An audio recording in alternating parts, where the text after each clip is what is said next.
Welcome one and all, this is D-Unknown, bringing you all the final Phineas and Ferb Season 5 reaction, and man, what a journey this 5-episode saga has indeed been. Today's lineup will primarily be focused on backyard-based activity, both above and below ground. The first episode in this final pair of the year is titled Entrance Exam.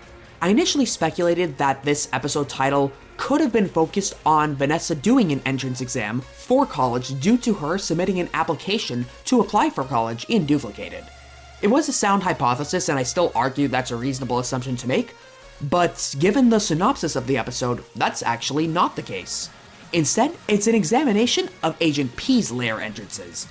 This I'm incredibly excited for actually, more so than you might think, as I would say out of every known environment in the Phineas and Ferb universe, I'd actually argue we have explored Perry's lair by far the least in the whole series. I would describe it as the least explored out of the most known areas, essentially. I'll name a few instances of where we actually do get to explore the lair in some capacity. For one, earlier this season, in the episode The Battle Days, Phineas examines the underground sewer system for the Backyard Gang to go and retrieve Linda's ring, and is intrigued by the redacted area. So there is mention of the area underneath the Flynn-Fletcher household there, not much in and of itself, but there are other examples for me to describe as well.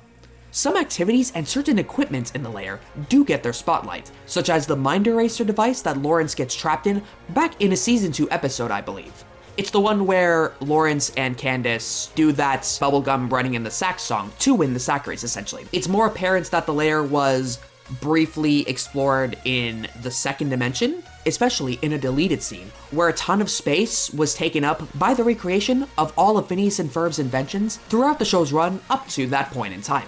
So overall, we do get to see a lot of the lair, but we've never actually verbally explored much of it at all. There is so much equipment there that we have not even touched upon in terms of it being audibly or verbally described to us. Hope you understand what I mean.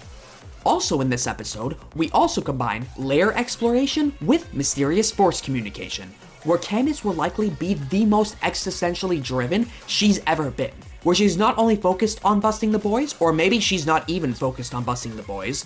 It could actually be an episode where she's primarily dedicated to communicating and trying to understand the mysterious force, which may take greater precedent and actually get in the way of her trying to bust Phineas and Ferb, but then again, it might just be in conjunction. That we'll find out soon enough. She has been very vocal about the mysterious force in this season beyond any other, since it's been mentioned so much. For what we know and what's been described to us, it's really this abstract, unseen entity that you can absolutely feel the presence of, that is one of the primary influences of the events in the lives of Danville citizens on the regular. It's easy to say that the driving engine behind the mysterious force is Doof's rays, which are indeed a major component of it, with beams getting shot and can hit anyone or anything at any moment. But it's not necessarily the only one. I can't name any examples off the top of my head, but I would say the mysterious force is more than just that. Just a hunch, if you will. Maybe I'll be able to explain it better during the actual reaction when I'm presented with an example that calls for it. She will likely be the closest to having Perry's cover blown without actually blowing Perry's cover, or she'll simply be freaked out by the mysterious force getting real up close and intimate with the Flynn-Fletcher household itself, given that the lair entrances being examined might have Candace believe that it's her methods of communicating with the mysterious force that trigger so many different lair entrances throughout the Flynn-Fletcher household. There are way too many to count, so a very likely story, but we'll see. I can also mention Battle Days once again, because I believe Candace trips on a laundry basket, falls into the hole that the Backyard Gang drilled, and then stumbled into Perry's lair. Then Major Monogram and Carl just shoved her out even deeper underground, and Major Monogram said she's made of sturdy stuff. I don't know the context of that line. It was just said. Your guess on that is as good as mine. As for everything else about this episode, completely unknown. Pun absolutely intended. By this, I primarily mean the Backyard Gang and the Doofenshmirtz plot lines. I'm curious to see if there will be some interference or mishaps that may result in Perry's cover being close to blown, besides Candace. This is much more likely when it comes to the Backyard Gang, as I do believe they will have more of a spotlight in this episode, given that the backyard is the primary setting. I'm also interested as well in what Doofenshmirtz's contributions will be if he even shows up in this episode. I feel like Doofenshmirtz, conversely, will not have a substantial role in this episode instead. We have absolutely had our fill of Doofenshmirtz in the latter half of the season, so I really do hope the Backyard Gang gets more of a chance to shine. And he will get a plotline at the very least in the other episode of this set as well. Perfect segue into it, actually. Enter Dungeons and Dating. This is the episode I'm exceptionally hyped about, as it's finally a guaranteed, fully fledged Backyard Gang episode. Oh, how we've missed this, and I'd be very shocked if it wasn't. I know I said guaranteed. Nothing's guaranteed, like Croquet White was a disappointment, but given that they've donned on their trusty Stumbleberry think-back gear, I think that's how you pronounce it, and embark on a dungeon crawl, I would wager that the Backyard Gang are absolutely front and center this episode. We have some characters to dissect from the thumbnail frame alone, actually. First of all, Candace is there, and not dressed up. She has trouble getting into the spirit of the activity oftentimes. She's likely starting to get into it and wants to start learning more about it, where she may actually find out that Jeremy is secretly into LARPing, as made evident in the final act of Candace Against the Universe. He may even show up as well, all geared up, or maybe he's in disguise trying to hide that secret from Candace, just like Candace tried hiding the Ducky Momo secret from him in Nerds of a Feather. Just some speculation there, and I don't know how likely it is. Another character who's there is Albert. It's good to see him, and I'm curious what his contributions will be. As he is a nerd, his own words as well, it makes sense that he'd be here too. He's quite the intriguing character who's shown up, I would like to say, a single hand's fingers numbers of times, from what I recall. He's mainly been portrayed as an antagonist to Irving, but a brother to him through and through, with the most notable Albert and Irving working together to stop that massive cat's hologram creature in Nerds of a Feather. Also in the thumbnail, there are many other kids there too. So this is one of those episodes where Phineas and Ferb host a grand event where all are invited to attend. There have been a handful of instances like that, such as the Backyard Beach, the Coolest Coaster Ever, Out of Tune, and Troy Story, to name a few, and the list goes on. Now for their costumes themselves, which are superb and fit the fantasy realm fantastically. The moment I saw this frame in some of the promotional material, I knew I'd be making this video's thumbnail, another full screen one.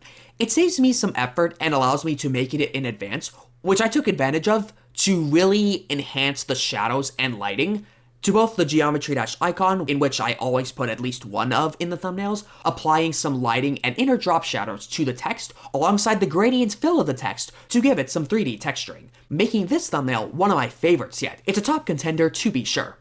As for describing the costumes themselves, I'm not particularly knowledgeable on massive campaign games like Dungeons & Dragons, or many other intricate fantasy movies / games. My knowledge in this domain goes about as deep as Supercell games, i.e. Clash of Clans and Clash Royale, of which I've played more so in elementary school and high school than on and off in my undergraduate years.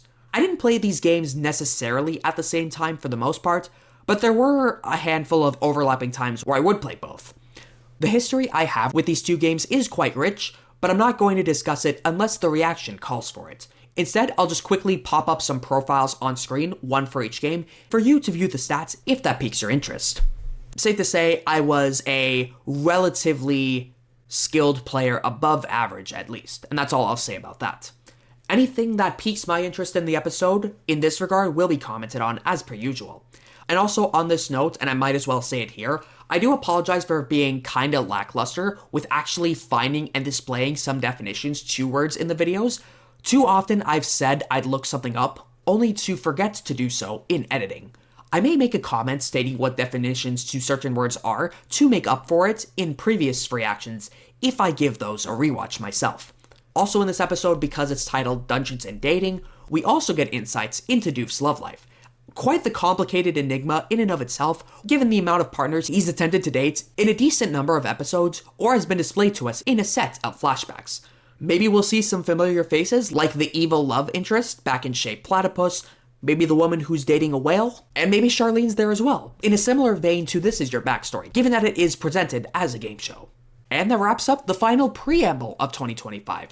Let's begin this end-of-year send-off episode set by entering the final exam of the year.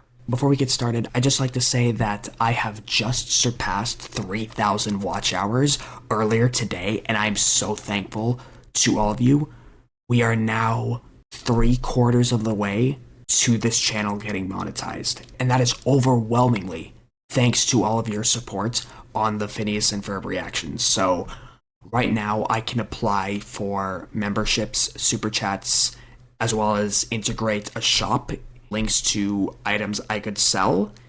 I'm not going to really be doing any of that because I don't have items to sell, and I highly doubt anyone's going to actually become a YouTube member or send super chats. I don't stream, I don't premiere, there's no reason to right now, and I doubt anyone's actually going to send a super chat in the comments.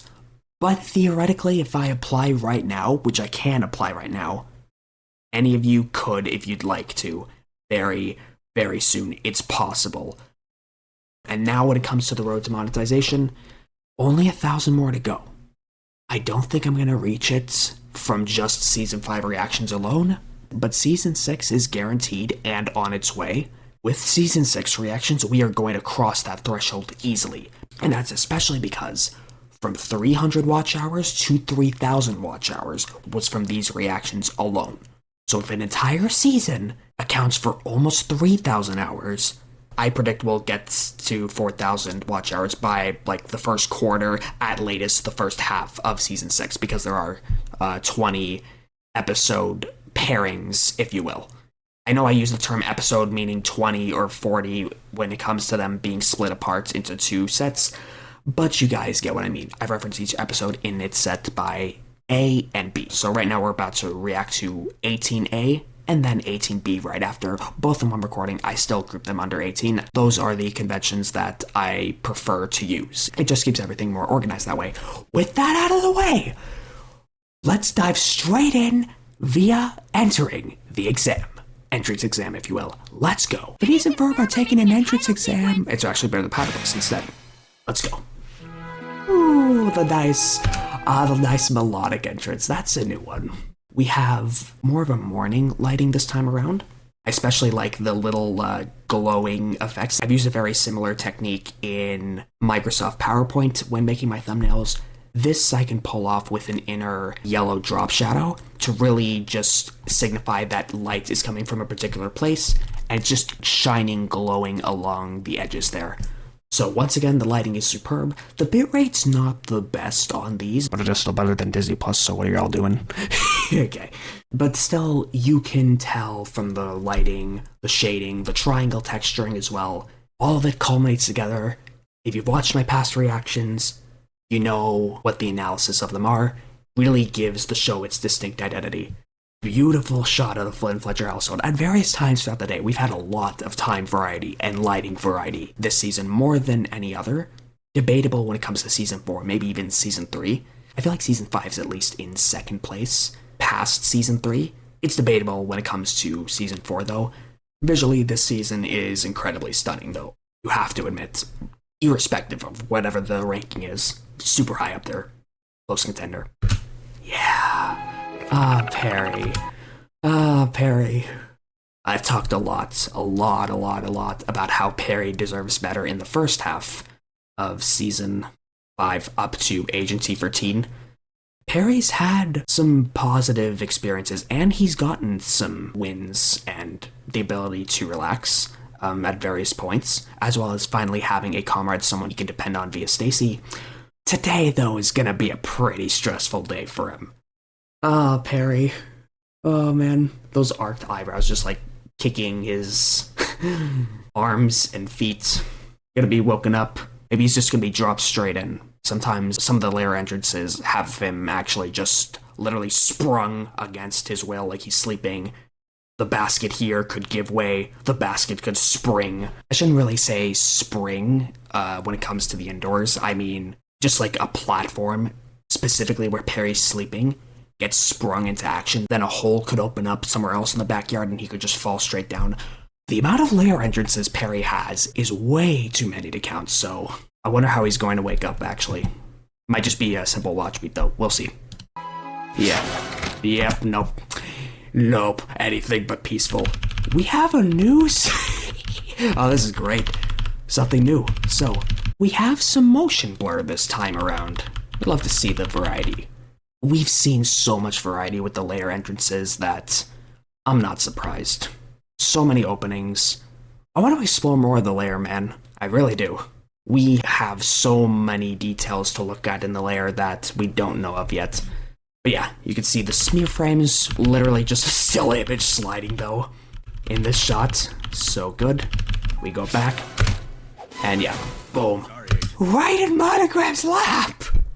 Also a surprise, so I mentioned layer entrances.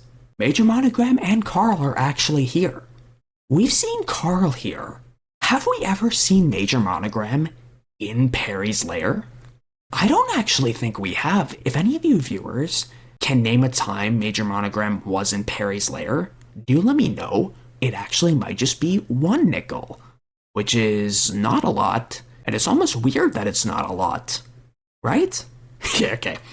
But as I suspected, besides Major Monogram being there, Carl's been there before in at least the Second Dimension movie and the Running in the Sack episode with the introduction of the Flynn Fletcher robots. Everything else, though, is pretty par for the course. Surprise Perry being just dragged into work yet again, and tons of buttons on the control panel to test out all of the different layer entrances. So many buttons, so many nickels. PA. Yep. Testing all the lair entrances while Doof is away on vacation. Okay, so Doof away on vacation. We are not going to see Doofenshmirtz, I think, at all this episode, which I'm perfectly content with for reasons I've already stated in the preamble. So, now we take a look at the display.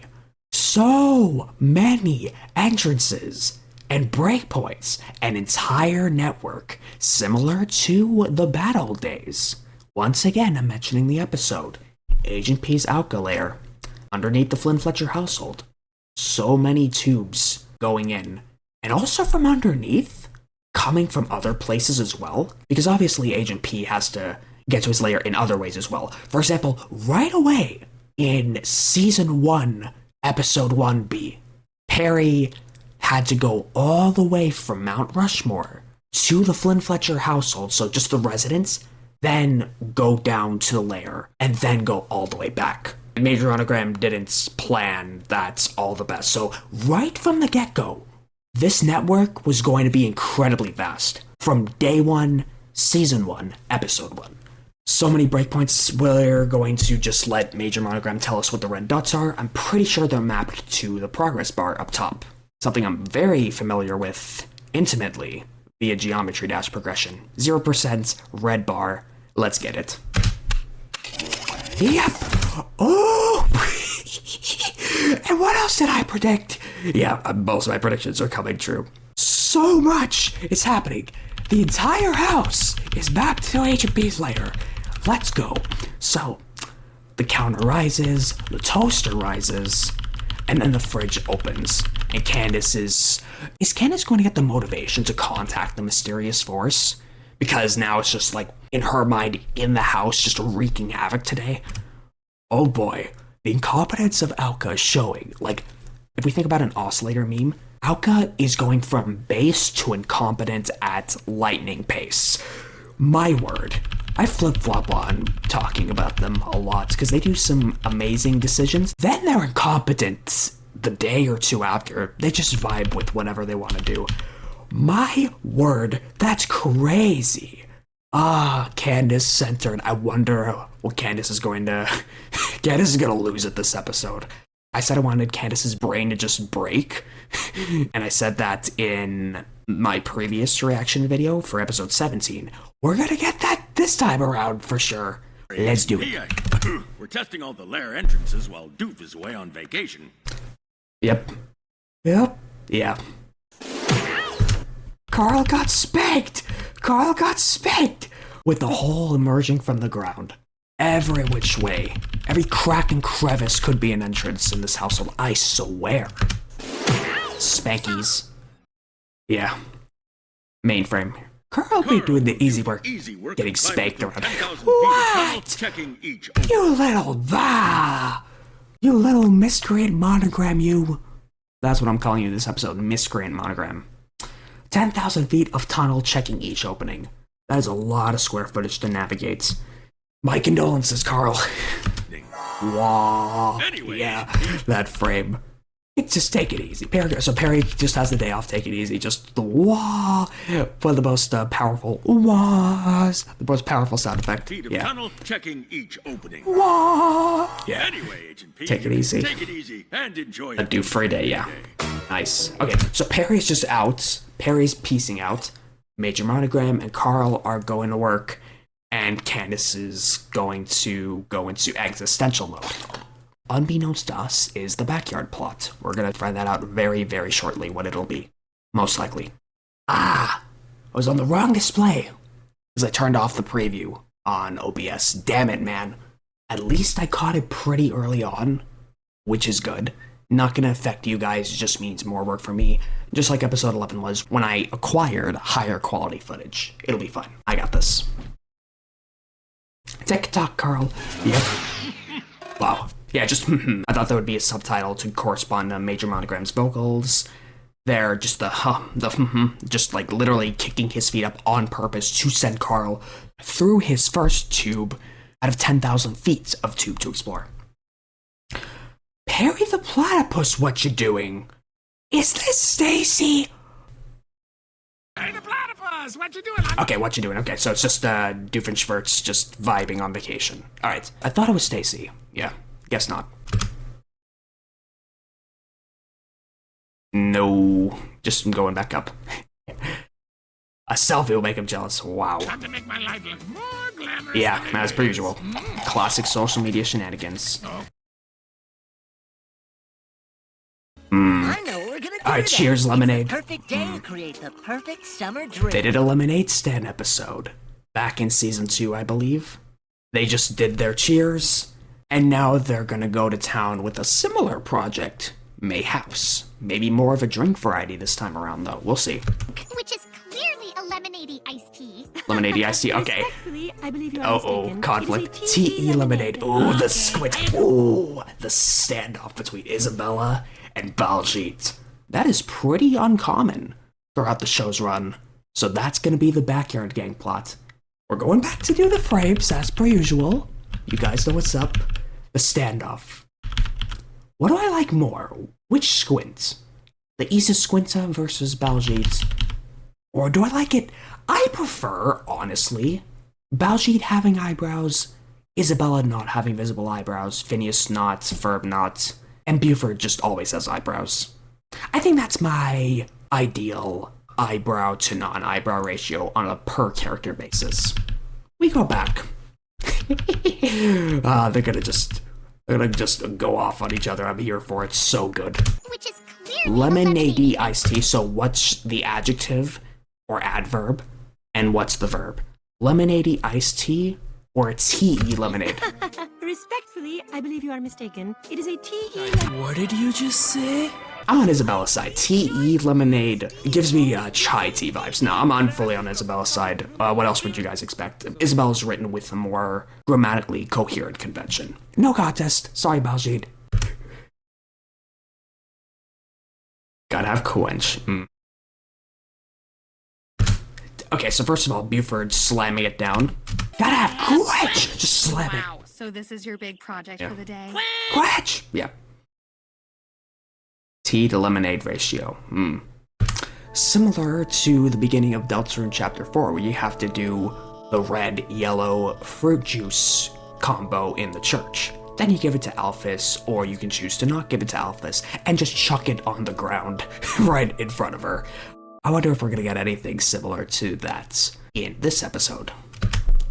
Pretty low stakes. Okay.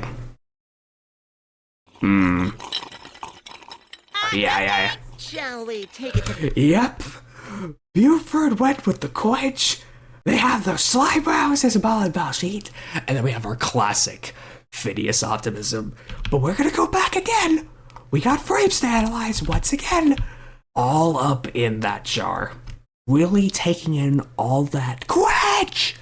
And yeah, his tongue is just going everywhere. What else would we expect? This is classic Buford shenanigans. Oh, yep.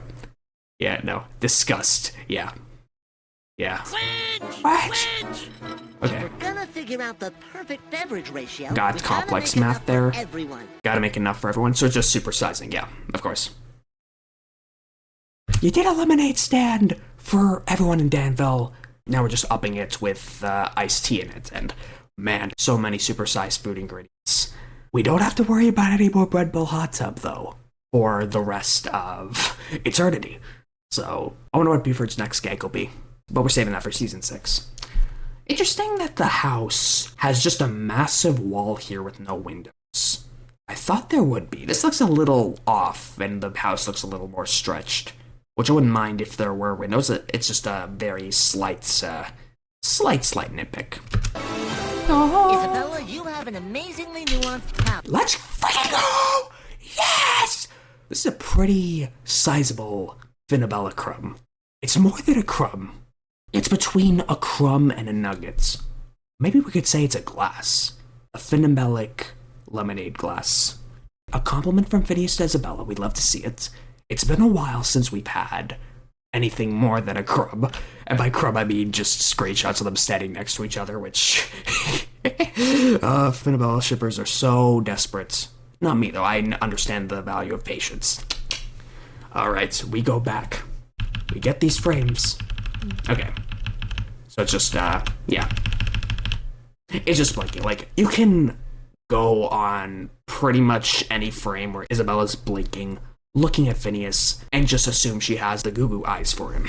So yeah, not much to actually analyze here. For now, I'll find something pretty damn soon in the next few seconds. Let's do it. Isabella, you have an Nuanced palette, that's what I wanted to comment on. Amazingly nuanced palette, just... yes! Ooh, that compliment strikes a chord in my soul in all the best ways. Yes, so superb cuisine, pristine writing. Yes. I am the only fireside girl to secure the high society. High Which society. is exactly why you'll be rating the satisfaction levels. Check. Now, Yep, look at that. One frame. Or a few frames there. Check. 100, so yeah, 10 to 0. Baljeet on Chemistry balance. I have Yep. already started. Yep. Buford, you're testing Quetch! quenchability. Yep. Oh, Buford's ready. Rocking the tracksuits. Just ripping off his clothes. The skull emblem. Buford's signature. In a shade of blue I'm pretty down with. Let's see what we got here. Yeah, darker blue. Yeah. Pretty darn good. I'm about to become Very humid. Yeah. 50-50 blend. Let's do it. Yeah. Alright. 5 out of 10. Unquenched. Alright. We're testing it out. 37% more tea. Okay. We're just going all the ratios, everything in between. We're gonna be here for a while. And I want 137% More quench! That is not how math works, Buford. I feel like it could. Phineas and Ferb can find a way to defy the odds. And now Carl's just peeping in the entire house, just getting all the views of the household. I wonder if Candace and Carl are going to actually see each other. Probably not. I feel like they've had their fill of Perry's identity being revealed in the second dimension, as well as with Stacy. I don't think we're going to get anything else. That said, the writing team can get pretty damn close in ways you might not even initially think of. A subplot I've been thinking about in recent weeks, actually, and I'm going to discuss this briefly, is Perry actually taking the initiative to discreetly nudge Isabella and Phineas closer together. If that happens, the trifecta of my favorite characters is going to strike a chord in every fiber of my being. Not just my soul. Mind, body, spirit, everything. If that happens. But that is indeed a fantasy. entrance check. Yep. Bookcase Yeah. entrance. Got it. Alright. Keep it going. 1% Carl, done. That's 1% done. We've got a lot. Yeah, more to here comes do. the song. Let's do it. That funk tune. Yeah. Got 1 in the garbage can, 12 on the floor. Yeah. Yeah. Mush. Yep. Ah, Perry's just getting fun on, and just give it a thumbs up. Plenty of those in the printer. Yep, pretty high tech. Yep. And the paintings never expected to rap funk, essentially. Rat hole. Ooh, rat hole. Yay! Scott the Undergrounder cameo. Our first Milo Murphy's Law reference in the show. Okay. The likelihood we're going to see Milo is higher than Hamster and Gretel's, I would say, in the season finale. That's potentially to come in 2026. We're getting there. We are gradually approaching this culmination. Glad I remembered his name from the last time when I didn't, and remembered Mildred instead. I wish Mildred was here too, just to complete the gag. Literally just have the carton just anywhere. Have her as a prop. Yeah. Yeah. System check, yeah. Entrance system check. Come on. Yeah. Alright, the Parker Spar's filling up. Almost 10% there. Neighbor's house, 2 down the block. Feel free to use. You peeped in on a cat at the wrong time, Carl. Wrong time. I'm in the flower bed under this rock. Yeah. Yeah. Fuse. We were shocked. Alright, Carl got shocked. Let's check those 3 frames. Yeah. Just the skeleton inside. Classic cartoon shenanigans. Skeletal shenanigans, if you will. Okay. Check out that amazing level. I'll leave a link down in the description for it. Be aware. This one here, and here, and here, and here, and here. She could be here, or here, or here, or here, or here.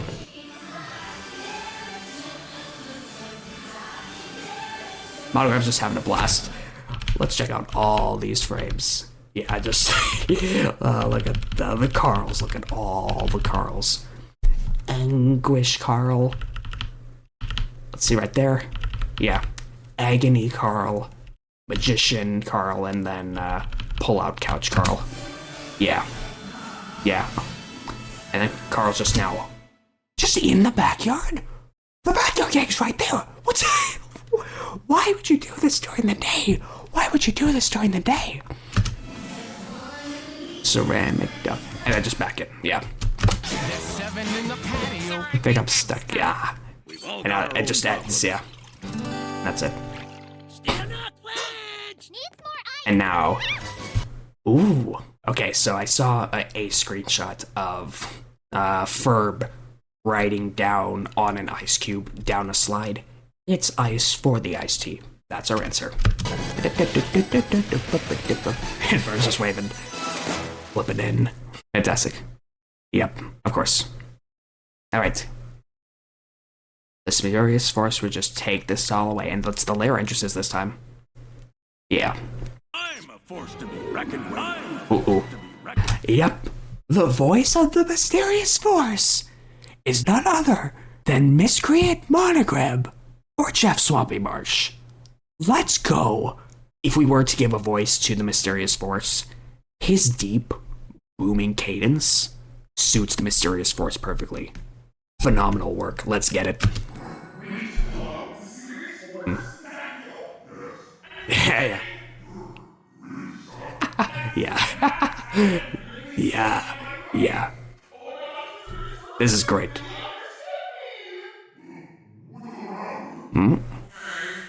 Alright. Look at her go! Look at her go! I like that. Wow. I guess you can call me Carl. Okay. Yeah.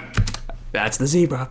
That's the zebra. Call her Kevin. She's used to being called different names. Carl, Kevin, whatever you want to make of it. We'll see if Kevin shows up at all in the Phineas and Ferb seasons that are guaranteed. Either this one or the next one. Mysterious force! If this is really you, show me a sign.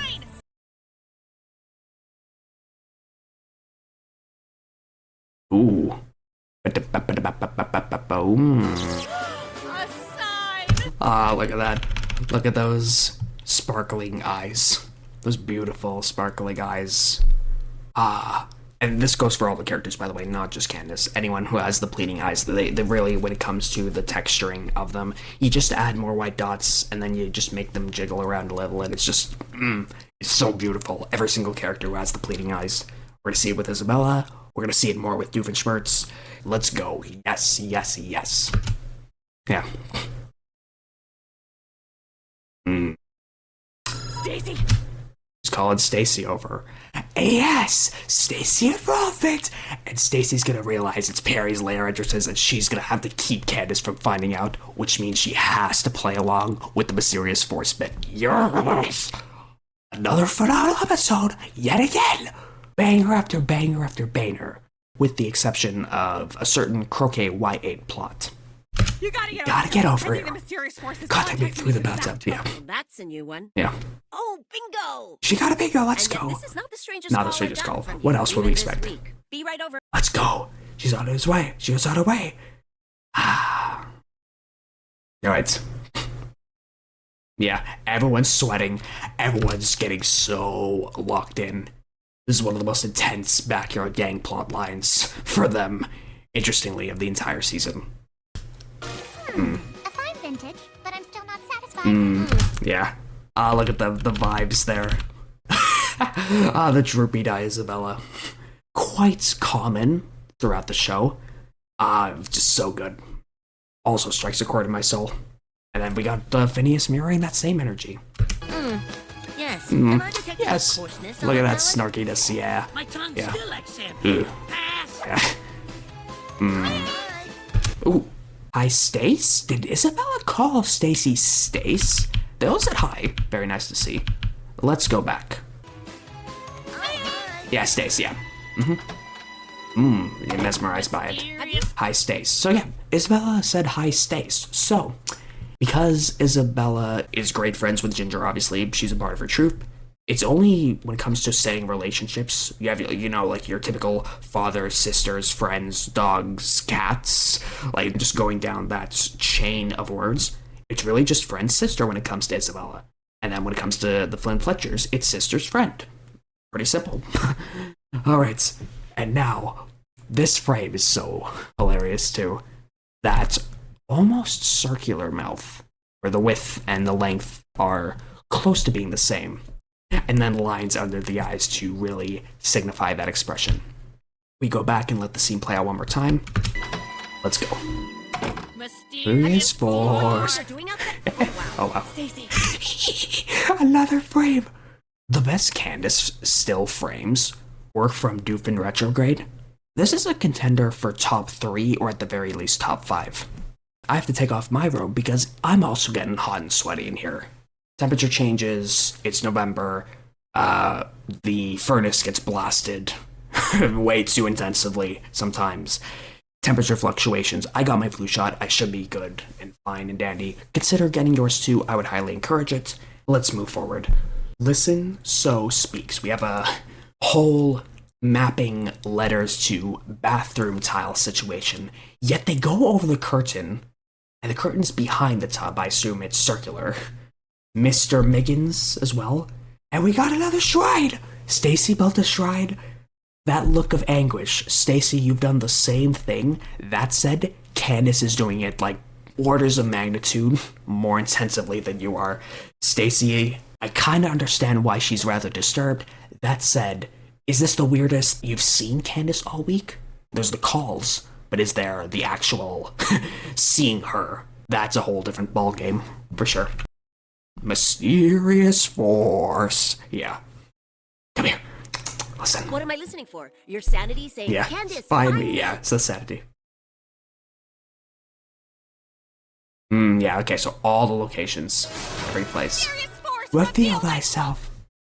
Alright, so now she's going to... Uh-oh. That's no good. Now, Candace feels like she's gonna lose her mind, going existential. Pretty much on par predicted. Everything I predicted is pretty much coming to pass, and more is being enhanced with it. Candace is going to try proving it to Stacy. I feel like she's gonna fail, Candace is, or Stacy's going to pretend to not believe Candace. Like, Candace is going to get the impression that Stacy does not believe her regardless, irrespective of whether she actually does realize what's going on or not. So, two different variations that will lead to the same result this time around. The score in the background here. Sound design, music's so good. I swear it, all the frames. Just look at that. Oh, there's so many Candace frames headlines. Squish on the pot. Mysterious force. Are you there? Yeah, just the square mouth for front-facing Candace and the small lines there. Phenomenal. We're getting pretty close to Doof and retrograde territory in terms of my favorite still Candace frames. Yeah. Are you there? Candace, I'm so worried. This is an intervention. Okay. It's one of the... Okay. It's Stacy recognizing the voice and just going along with it. I'm pretty sure. This mysterious force have a low commanding voice. Yeah. I can't believe I'm saying this. But I hear it. Okay. She's gonna go along with Candace. Okay, this is subverted my expectations. I hear it too. How is this gonna play out? Now I'm really intrigued. I really do like not necessarily predicting everything. She knows what's going on, and she's also getting excited. What's her goal? What's her game plan? What's her angle here? I really don't know. I'm absolutely super intrigued. I think the most I've been all season. We're advancing the age and T for teen plot and the Perry-Stacy dynamic once more. And her affiliations with Alka, to be specific. So it might be the Alka-Stacy dynamic, if you will. Yeah. Mysterious force, what do you want? Oh, I do love ham sandwiches. You gotta give it up, Rig! Let's do it! Yeah. Do you know what this means? When? Right before it happens. Bust them once and for all. This is not going to work. Oh, God. Like, I can already think of so many ways this will flop, but Candace... Candace. Oh, Candace. You sometimes fall into delusions. Like, I'm not going to call Candace delusional, but she does have some delusions, even within the realm of her seeing everything that she does. Which, yeah, it's just a natural consequence, so that's why I'm refraining from calling her delusional. But dang, she thinks her plan's foolproof. Almost every single time. So let's do it. Manifest. Usually manifest Finabella. We're gonna manifest mysterious force. Incarnations. Oh, great and grand. Mysterious force. Yeah, let's do it. Oh, Great mysterious force. I love the hair strands too. We're gonna get those details so many Candace frames. Little hair strands too. That's a unique, something we've never seen before. Those knees are bent so much. Like, wow. I have bent knees like that as well. I think I've bent knees like that so much. I feel like I have deformed knees myself a bit. I kind of like the bones kind of jut out a bit, but that's just been most of my life. Wasn't diagnosed with any condition, it's just, yeah, I do think my knees are slightly deformed, but that's besides the point. And now we're gonna see Candace peeping into the fireplace. Oh, so many glorious Candace frames. We love it. Yeah, yes. Yeah, look at those eyebrows just whooshing in. It's really here you get an emphasis of how long Candace's neck is. Pretty much like you just, the cutoff point is right where the neck, like ever so slightly before it ends, really gives you the full detail as to how long Candace's neck is. When fell down, take away, takest away. What's with the Ye old English, I don't know. Yeah, just Probably ancient. respecting. Respecting Okay, my elders. that's fair. Give me 10 minutes, Carl. It's coming in 10. Let's file. And then Stacy's bargain. Ooh. If I wasn't doing the full screen thumbnail already, I would absolutely put these frames in. But you get this. I also figured out how to disable subtitles with a single keybind. Should have done that before. Would have saved me so much time. A happy Candace, pogging Stacy. What more could you ask for? It's coming in 10. Who's call? Yeah. Yeah. Keep up, Stace. Wait, what? Wait, what? Okay. We got that art smile on Linda's phone. And, Mom, you gotta see what the boys are doing. Also, I'm contacting a mysterious force, so I don't think Linda knows of the mysterious force because Candace never mentioned the mysterious force to Candace. So, we're gonna see what happens here. Mom, you have to be here 9 minutes. It is. So that was a friggin' jump scare. I think the mom noise was like more, like intentionally more louder. By the way, I don't think Stacy knows either of the two names, Francis or Carl, but she does know of them. Maybe she does know their names from the videos that Perry showed her, but she's not showing that she connects the dots. So maybe she's just super into the whole bit. I'm not sure. I'm not really going to speculate on that just yet. Mom!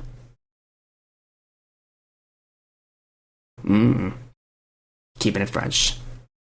Alright.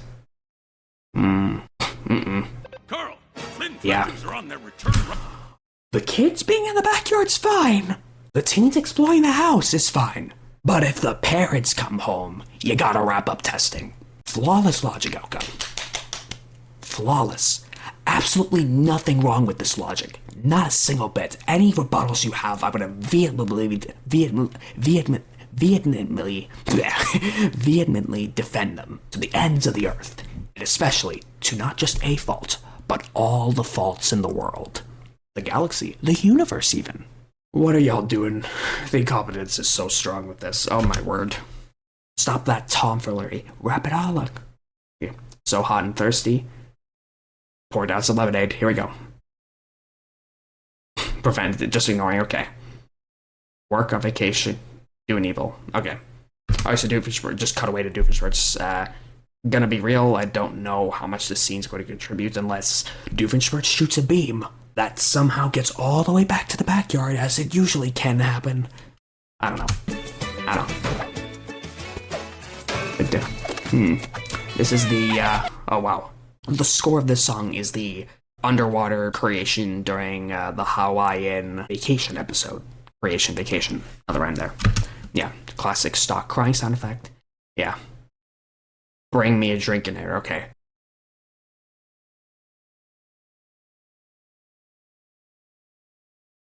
It's gonna get back to the backyard.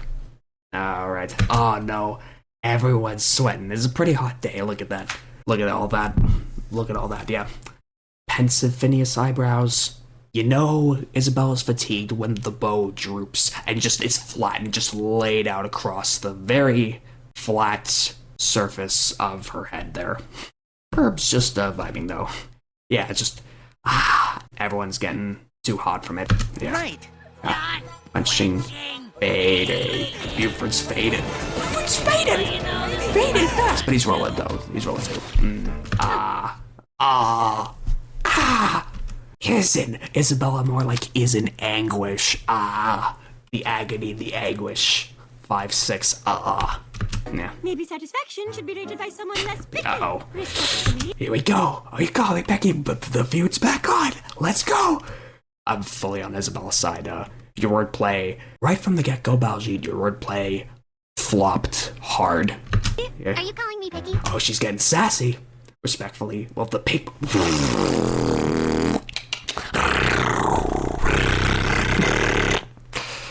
I don't even want to know, Baljeet, what that's supposed to mean.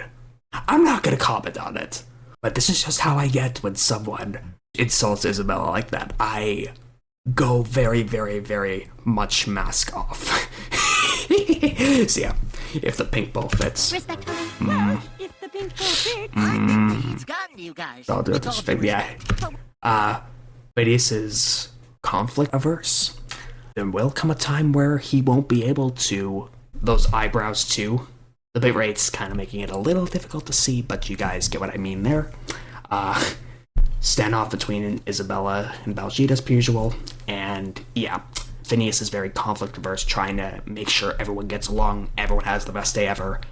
It's moments like these where Phineas shows a lot of emotion, and this is going to be an opportunity to explore a character flaw and make subsequent episodes out of it. I think we're going to get that in the season finale, maybe more so in season 6. Phineas is going to get more characterized, I will say. I have faith. It's a long time coming. We haven't seen a lot of Phineas in this season. Phineas, I would say, is more of a background character than Ferb. Ferb, we kind of expect to be a background character, but Phineas has been the most notably sidelined, especially because of the Nightmarinator. And I will respectfully say this to the crew. The show will eventually get stale if you do refuse to explore this at some point in some capacity.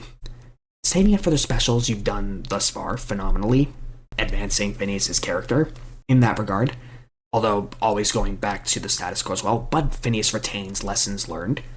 There will come a point, though, where you do need to explore Phineas' character and not just have them be the setting. at some point. Not in the near future, mind you. And I trust the writing team very, very much on this front. I do hope we get some more Phineas developments later on. And with that, the analysis concluded. Let's continue. We're so close. We can't give up now. They lost it. Oh no. Speaking of, it's not gonna work. The irritability from the heat. Isabella and Baljeet. Yeah. Oh, these faces, so good. Oh. They're losing it. Phineas can't keep it in control. Is this the Phineas development we've been waiting for? We gotta get it here. Is Ferb gonna bail Phineas out of this? Oh no. Here we go. Uh-oh. Yeah, Ferb's gonna come in. Yeah. Everyone's going off on each other. More lines on Isabella's face as well. Those arched eyebrows. So much. It's gotta have quench in with the quench. He's stressed out. And they're all arguing. And Ferb's gonna come in and rectify everything. That's our man. That's our boy right there. Yeah. And then, yeah. Arms folded, looking away, eyes closed. Glorious. And then Baljeet is doing a Candace stance. Buford's just slugging along, being Buford, and then Phineas is doing what I would expect a more uncomfortable Isabella pose. So they're all taking traits from one another. Yeah. Here comes. That's all it needed. A single leaf. Ferb gonna come in and just solve everything. There's not really much Ferb development needed as much as Phineas, I would say. Ferb is an absolute class act. Quite astute. You can take advantage of how much he actually knows. He's quite knowledgeable on a lot more than what meets the eye. And a single leaf, a single herb, is going to remedy everything.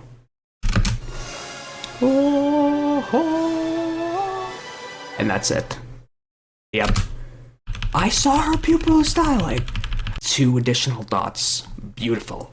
To quote Baljeet from Act Your Age, she changed her eyeballs. But yeah, this is a way very similar to others in the series, though, as well. Yep.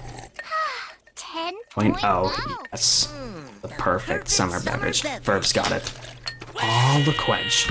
He rips off his jumpsuit. He goes back to his shirt. He was wearing 3 layers. There's nothing. Hints and hints can improve. Yeah, it's just hints. Clink it up.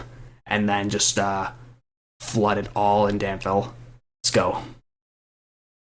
Just have time. Alright, what's gonna happen? So, what's my mysterious horse name? Am I a Frederick? Or am I a Thomas? Wait, Stacy's just into it? I will say Stacy looks better with eyebrows as well. Some characters look better with and some without eyebrows. Does Stacy actually think that's the mysterious force voice?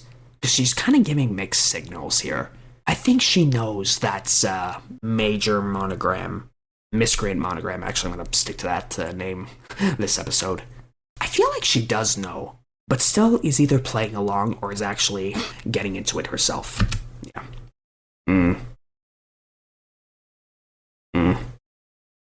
Above my head. Alright. Emergency hatch. Alright. Yeah, none of them are labeled and all the flaps happening. Everything's opening up.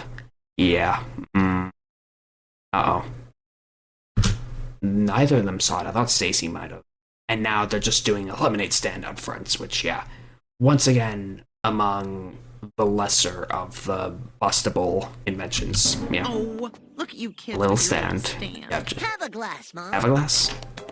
No, this is not. Wait till you see in the back and it's gone. Yep. And that one's just flung away. So the beverage retrievalator did absolutely nothing. It was another subversion. The entire yard just gets flung on a 45. How is this logistically feasible at all? This was like specifically constructed to just fling stuff. I'm gonna suspend my disbelief. Take a line out of the out of character playbook and just go with it. It just gets all flung. And he thinks the innator is going to work, but it's actually just the giant lemonade contraption just slamming on into him. Name a don't quite remember. It's in the Benjamin family. Chris. It's Chris. That was Dan Poffmeyer voicing that. I see you, Chris. Yeah. Give me a drink. Yeah, it just comes slammed in. Let's see. Wedged, yeah. So, once again, sharing a brain cell. Only 71%. You did not work fast enough. And also, you didn't work smart enough either, clearly. And safe enough, all that. You just boosted up to 99, okay. Just a single red dot. Never mind. Everything else is closing. Actually, no, the testing accelerated the percentage. And also, Miscreant Monogram had a high-pitched voice there briefly. Yeah. Uh-oh. Yeah, he's panicked. Go, Perry. Hit that release switch. Yeah, I saw those smear frames. We'll go back and explore them. Right there. Ooh, this one's sick. It's not the chalky texture. This I actually think I prefer more. It plays with opacity, motion blur, and then him carving into a ball with that swirl, an Archimedean spiral, if you will, or the golden ratio, one of those two. I forgot exactly. Beautiful.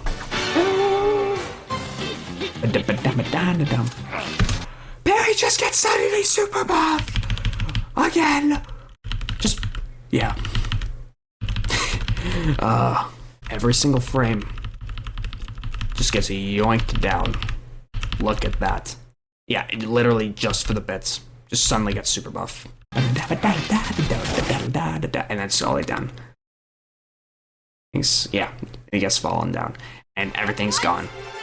Nah. Why, mysterious force? Why? Honey. Yeah, heat's gone, dude. Yeah, so it's just a hot day. Okay, that answers that. Slammed in, and everything has been examined. Yeah. Adequate. Now for the international. What? No. 0.01. Why? Dude, there's a part of you, Miscreant Monogram, that derives some sort of sick pleasure out of seeing Carl in misery at this point. Because, dude, what are you doing, man? Come on. It's fake. I was so close. Next time you're stuck, I don't want to hear about it, Carl. I don't even. Wow. Curse you, mysterious force! The hair strands. The, shower cap. You mysterious Yeah, force. movie. Tell him, Carl. Yeah! Okay. And this is the ending frame. So, a pretty damn great episode. I'm gonna have to think about this more. I feel like subconsciously there might be flaws, or I wish things may have went differently. But what we got was pretty damn phenomenal. I don't know what would change. I think over time, either I'll find some flaws with the episode, or I might come to appreciate this episode more. I'm very malleable on that front. I'm gonna have to think about this more so in the coming weeks. There were a ton of dynamics at play. Many that I am very satisfied with. Yep. Nothing I have criticisms for is coming to mind. You'll see them on screen. Let's go to Dungeons and Dating. Let's do it. So, we get into our mage mode. Let me do my chants, if you will.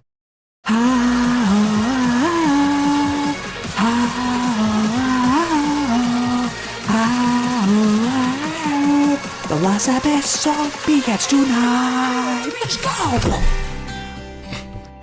Here we go. Emotional devastation. What's the Stumbleberry think that? Okay. What's up? Oh, it's terrible.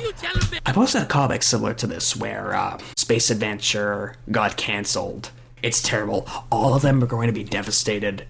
But then Phineas is going to jump into action. In the comics, they did a Space Adventure movie reenactment, similar in spirit to Out of Character, but here, Stumbleberry think that they're going on the dungeon crawl. I'll flash the definition of what a dungeon crawl is on screen, because I actually don't know entirely what it is, but it's navigating a dungeon, trials, tribulations, the whole shebang. Pretty acquainted with that when it comes to Clash of Clans and Clash Royale. Unresolved contract negotiations. No! Negotiations. Stumbleberry, think back. This is me. Two. Let it be. And then yes!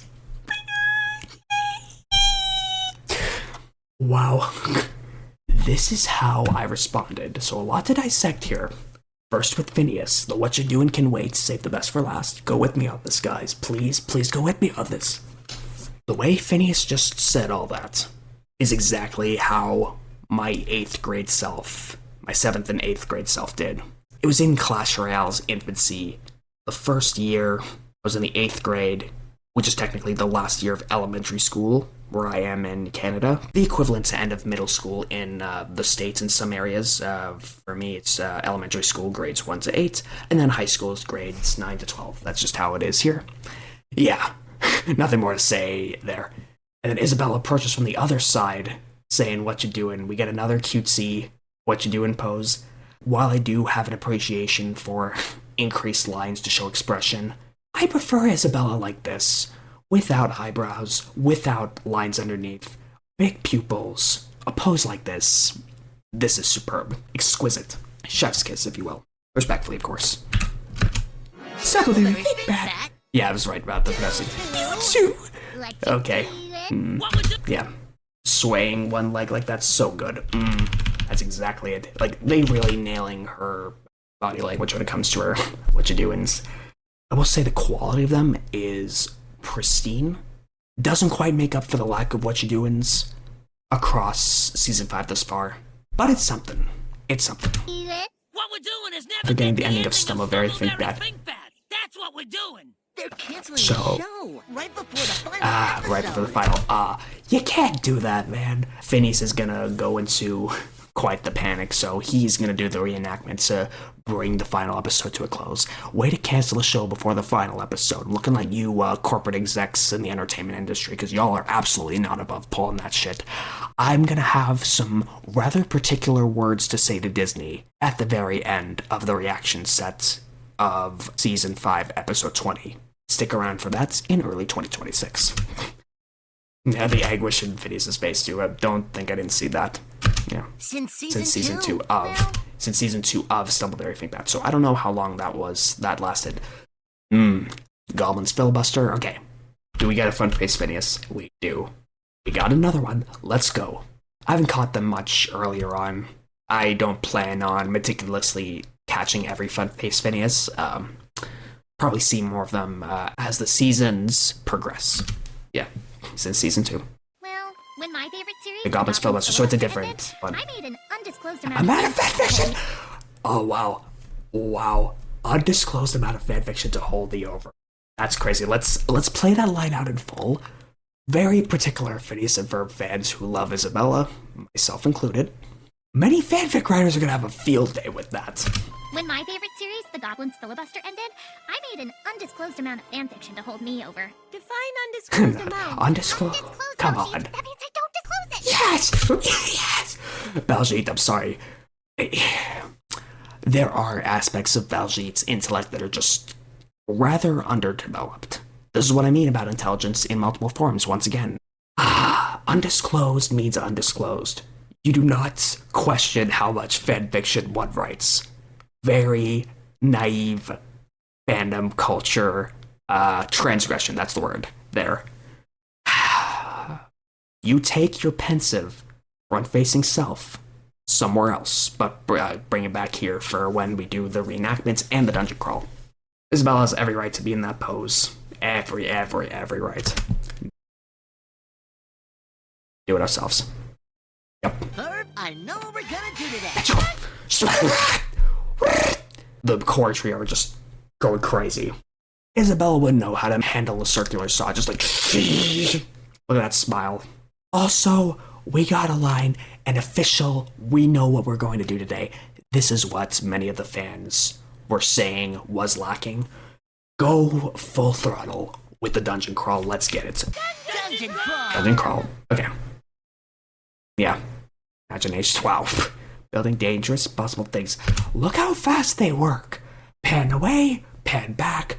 They're already getting into it. They can manifest materials out of thin air, just like how Doofenshmirtz can construct innators out of thin air in the battle days. The episode I'm referencing by far the most in this one. Yeah, just is. Yeah. With their imagining. Always bounce rules. Yeah. The dungeon crawl. The advertisement for the dungeon crawl, yeah. They do. It's everywhere. Trying to find love again. This is the other subplot. Let's do it. Why is dating so Yeah. difficult? I'm not finding Swipeinator. No! No! No! You're just mass automating swiping. No! AI powered. The most evil. As a CS major, I do find there to be nuance in AI. You know the stance. It's pretty much on par with most of the others in especially any creative industry you can think of. Oh my gosh, it's just they're doing it in sync. I love it. I love it. Dad, this is a bot. Robertino. I forget the other robot's love interest name in that Light show episode. The name's not coming to mind. It's where they hosted a laser light show in the evening. It's I think it was actually a block party episode, just like the summer blockbuster party in season 5 episode 1. But in the previous summer, it's a season 4 episode. Get your own profile norm. Someone in the real world. Like a reality dating show. Nah. Sorry. Yeah. Passion Villa. Okay, so Doofus just yeah. My thoughts too, Vanessa. Everyone's LARPing. Jeremy's gonna be there. Albert's gonna be there. Irving's gonna be there. Candace is gonna join them because Jeremy's joining them. Oh yes, this is exactly what we needed. So we got an archer outfit, an elf outfit. I can't really go much more in depth with that. I can't be super descriptive with the outfits, unfortunately. My Supercell fantasy game knowledge only goes so far. Yeah. The Stumbleberry, think back, dodecahedron. Yes, dodecahedron. Let's get it. Will traverse puzzle. Wow, yeah, the smooth frames on Isabella. The action sequences, we haven't been getting many Backyard Gang action sequences as well. I will talk the most about Isabella's fit, but first we're gonna let all these frames play out. Let's do it. Will traverse Puzzles and traps, creating our own end to the story. Yes, so that's great. That is so phenomenal. So I want to ask, we're gonna do this frame right there. Subtitles off. We're gonna appreciate all the frames just for you, because this is what'll get views. If there's anything that's gonna get views, it's freaking Isabella frames. Yeah, y'all know what's up. Gotta increase that watch time somehow, guys. Please, get me to 4,000 hours. I'll give you as many as you like. So, increments. Let's go. So, all this is going out, and y'all enjoy these frames. I want to comment on how Isabella's hair got through that tube, or if it's just an extension. And we just let these frames play out. Yep. She can handle a staff. And just wonk it on the ground. Yes. Her design I'm the most intrigued by. She has 3 butterfly emblems, one on her head to signify her bow, one on her chest as a chest plate, and then one on the end of her staff. I don't know exactly what this is supposed to be. Maybe it's a mage, maybe it's something else. As for Baljeet's, not sure what's up with the log hats, and then just some more equipment similar to Phineas, although just not as armed. I think an elf of some kind, just like Ferb, but Ferb's rocking the elf fit better. Sorry, Baljeet. Your outfit's the least interesting out of these 3. Yep. Puzzles and traps. Yep, exactly it. Yep. Sweet Sweet Closure. The last shard. Puzzle Master. Discover the identity of the really dark gray. Albert and Irving, and everyone's nodding in unison. So this outfit of Buford's, we've seen it in Nerds with Feather. Don't know exactly what that's supposed to be. Maybe like a war commandeer or something like that. Albert's with the dragon outfit, Irving's with the wizard outfit, and other kids have been invited too.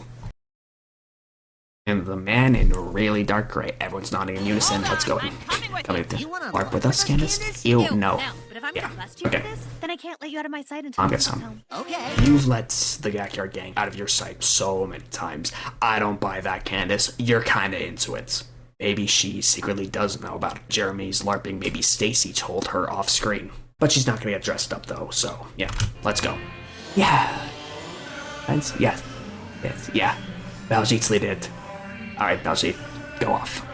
Take that best kind of part. It's an adventuring bing part. Look at them going. Yeah! Oh, the smug Isabella. That is the most arced smile. And the sly brow goes hard too. Phineas looked in.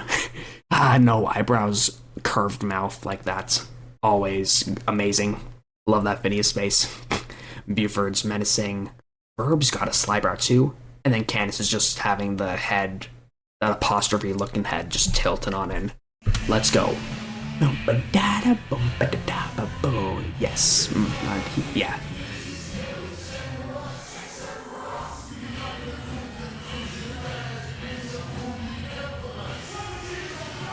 The genres that come to mind. Yeah, but just gonna let this play out.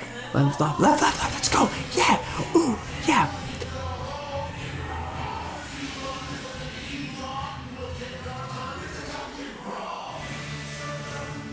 Everyone's singing in unison. It's great, yes. An anagram. It's an anagram. I've seen this on the map. One of the shards. I expect more dots. Oh, wait, there's stuff there. Yeah, yeah, offensive. Yeah, oh man. That is the most poofiest Isabella hair outside of Izzy's got the frizzies I've ever seen. Yeah, nation. Yeah, the soul, and that's the man in gray. Who's that? Is that Jeremy? That might be Jeremy. Like, dang, I gotta let this play out. Like, I want to analyze the frames, but also I want to play out the song as well. Everyone's locked in. Contract negotiations. Yeah, exactly. Contract negotiations broke down, so we never seen the end of the story. Well, pass to complete this quest. Share all the glory. Yes! Woo! Yes, it was. Yeah, you saw it. We'll take our time in the dungeon crawl. Yes! And Buford falls in. Oof, that's a long way down. And the trap closes. Ah, I just pants I out. guess finding Buford could be a side quest. Yeah, side quest. Yeah. Okay. Wow. With all due respect, I got a place to be tomorrow. I could be dissecting frames all night long. Respectfully, I don't got time for that, so we're just gonna proceed. You guys will have seen it. Y'all can pause for yourselves, and maybe I'll post some of my screenshots as well. Maybe I'll link a post about it on Twitter or Instagram as a way to make up for it, but I don't got time for that right now. We gotta proceed. Yeah. So Doofenshmirtz is just going to Passion Villa here. Yeah, look at that, and then Doof's just going in. I don't think we actually may just not see Perry, Major Monogram, or Carl, which would be an interesting change of pace. Honestly, it's fine if certain characters don't show up. At this point, we've never really gotten an episode without Perry. I wouldn't mind it, that said, Perry coming here for the dating show shenanigans. That's also permissible too. I'm not against that either. Alright. Like shiny things. Foot model, yeah. Thad. Brush my own hair. That's crazy. Hashtag influencer. And then Evan. Just Evan. And then yeah, nothing, yeah. Already low. And hides the fuck maybe as far as this. I saw the caption.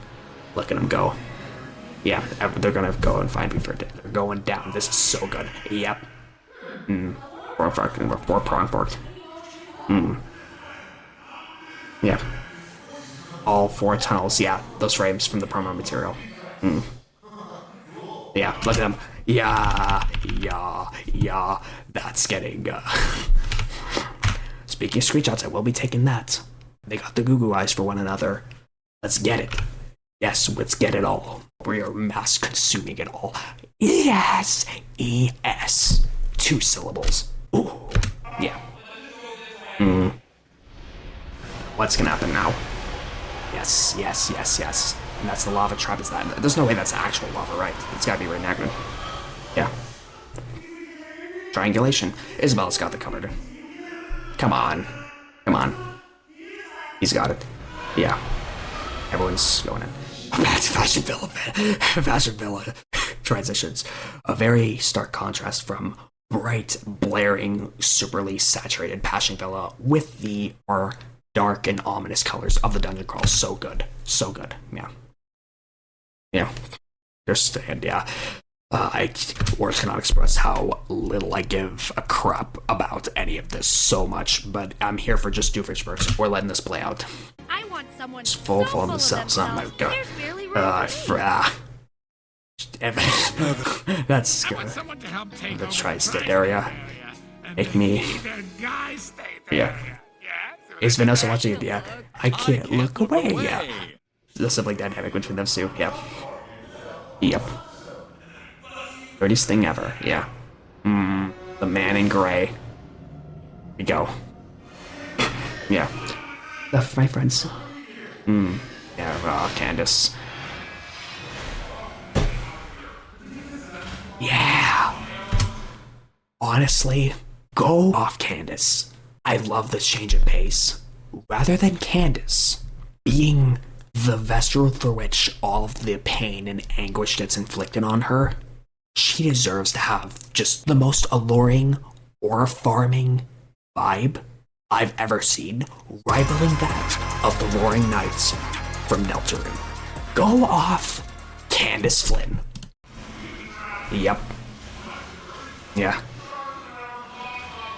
Mary think that it got flung off. It got flung off a strand of her hair. Yeah. Yeah. Yeah. You were born to LARP. Nah. She'll get into it when she realizes Jeremy's in it. Yeah, let's do it. Pop off his mouth. Yes. Everyone's already Yes. coupled up. Yeah. Look at this guy. Just Evan. Just Evan. Yeah. What's gonna happen here? Another Ray. Let's shake it up. We're gonna do. Yeah, just the shake it up vibes. Apologize. Wow. The social commentary. I love the the social comment. Yeah. Yeah. And Monogram's watching it. You watching this? Agent B's just there. Wow, Agent B's just in the lair. Watching it through Monogram. That works. That works phenomenally. Doofus ruining this. Go stop him. Wow. And, well, Perry's. How far are we in? 5 minutes away in the first mention of Perry. Go stop him. 5 minutes. Yeah, sure. This is what we mean by shaking up the formula. I have a whole spiel about like how robust the Phineas and Ferb formula is. The formula is not a fixed flow. The formula is incredibly robust with a ton of variables. This is absolutely one of them. You gotta think about that mathematically in those terms, if you will. And then he goes, okay, sure. And they're all shaking, even the women too, by shaking up the other contestants. Crowded and stable by comparison. Always. Yeah. Here we go. And then Perry's back with the Riz. Getting it all up in Doofenshmirtz's biz. Thank you. Perry's going in. Yeah! Perry, the platypus. And everyone's here. Yeah. I heard he said you're going. The women are just swooning. I didn't know you were looking for love. He's not. He's here to stop you. He's doing this for the love of the game. Y'all know he's asexual. Debatable if he's aromantic. That's not confirmed. Asexual is confirmed. There's a TikTok reply. I will show the screenshot if it's there. Perry's doing this for the love of the game and the love of Spite and Doof. It's a Perry Spurts dynamic through and through. Let's get it. Or like that. And everyone's like, dun dun dun dun dun. And then now your typical fighting mechanics. Tree gets shaken. They all fall down and then just launch the coconuts at him. And then the entire island's getting shaken up. Yeah. Last shard, it's a heart shard. Oh, she gets so invested. She is a Stumbleberry Thinkbat fan and wanted to invite Phineas back in Canderemy. It was, yeah, I believe. Usually have Beefiest dense defense. Here we go. Let's go. Whew. Here comes the Manning Enigma Obscura. Alright, what about the man in gray? The Puzzle Knight. Here we go. Yes. What's happening here? Oh, yeah. Just capture them. Okay, so Albert and Irving are just background characters.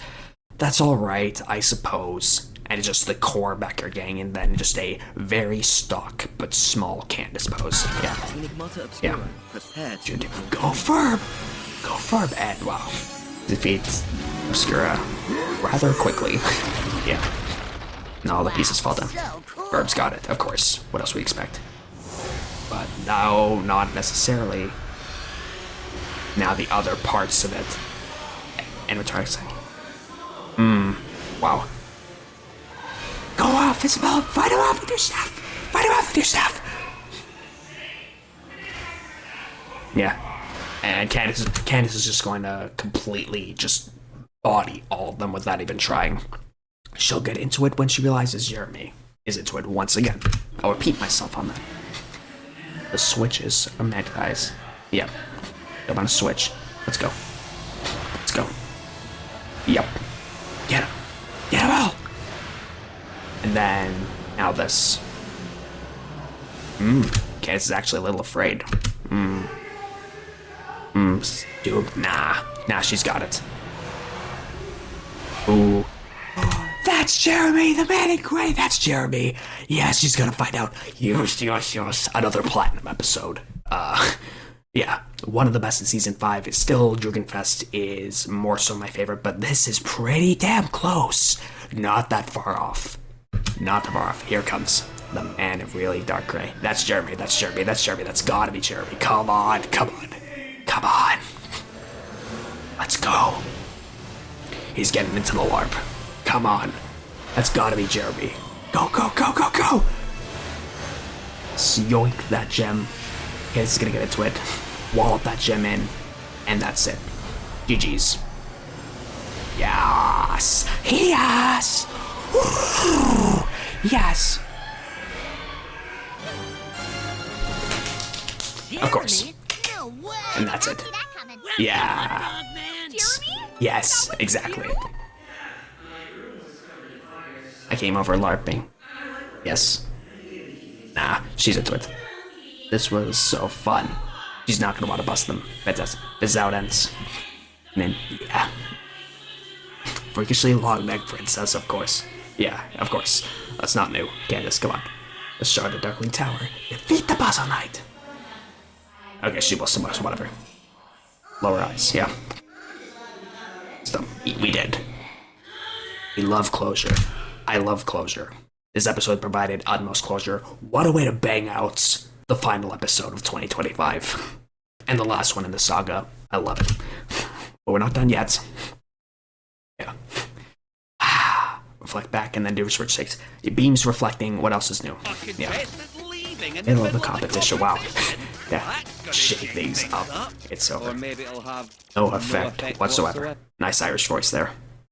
And then the shaking beam bounce off a satellite back to Earth, and then, yeah, shaking up a dodecahedron will cause it to roll away and bounce away. Look, it's gone, but look at him. I got antlers! Yeah. But. And just nothing. The restaurant again, Norm's there. And Robotina. Norm found an additional love interest. I guess Ronnie being out of commission means the other female robot's out of commission too. I wish I remembered her name. Not good with names. I do profusely apologize for that.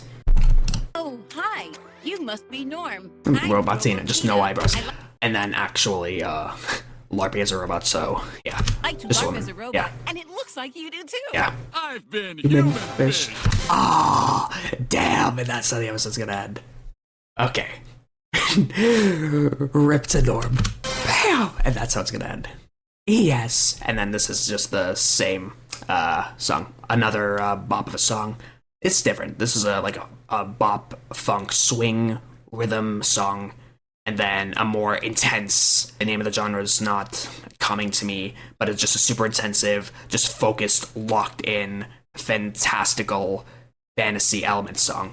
Yeah, that's it. That's it. We have wrapped up the final episode of 2025 in the most freaking phenomenal way possible. Not much more to say, guys. I've said a lot of my comments already. I am stunned. I'm amazed. This has filled in the void that many Phineas and Ferb fans have been wanting and have been kind of worried was kicked to the wayside in the earlier episodes of this set, and also in the beginning of the second half of season 5, when the concerns really started getting vocalized about it. How Phineas especially was sidelined, Phineas and Ferb, and the Backyard Gang shenanigans. On that front, this episode very, very much not necessarily made up for it alone, but damn close. Yeah. Both phenomenal episodes. I love Dungeons and Dating. I do like it more than Entrance Exam, but arguably it's anywhere from marginally to like a tier, maximum 2's worth difference. Very likely a 1 tier difference though, if I were to rate this in a tier list, which I would like to do in a video post Season 5, Episode 20. And those shall be my parting words for the final Season 5 reaction of 2025. This has been a phenomenal back-to-back week. Not marathon, but you guys get what I mean. It's been great reacting to these weekly. Honestly, recording at midnight, though I do have to be more quiet, it is my only completely allocated, dedicated time where I'm not bothered by anyone or anything. It's been phenomenal recording this for you guys. Once again, thank you so much for 3,000 watch hours. 4,000 watch hours is the goal to reach to achieve monetization. It's going to happen in Season 6. Thank you so much for all of your support throughout all my reactions thus far. Some of my older reactions are still getting a ton of views to this day. I'm super, super grateful for.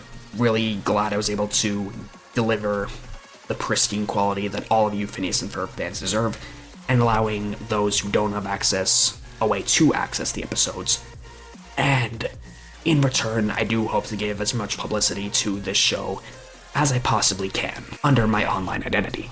So with that, I'm gonna wrap this recording up. I got a place to be tomorrow. It's close to 2 a.m. The appointment I have is at 10 a.m., so I gotta get my sleep, get breakfast, and get going on the appointment, then also get going on university projects that I have to do, so this reaction will be released much later, which is all fine and good given that this is the last one and all of the other episodes are released at this point. So maybe I'll release it, like I said earlier on, end of November, early December, or mid-December at absolute latest, as a way to fill in that Phineas and Ferb hiatus period until January 2026, where we get the final conclusion of Season 5, where we finally reach the end of the beginning in the last 2 episodes of Season 5. It can be 2 individualized 2-part specials, it can be an overarching 4-part episode, Night of the Living Pharmacist style.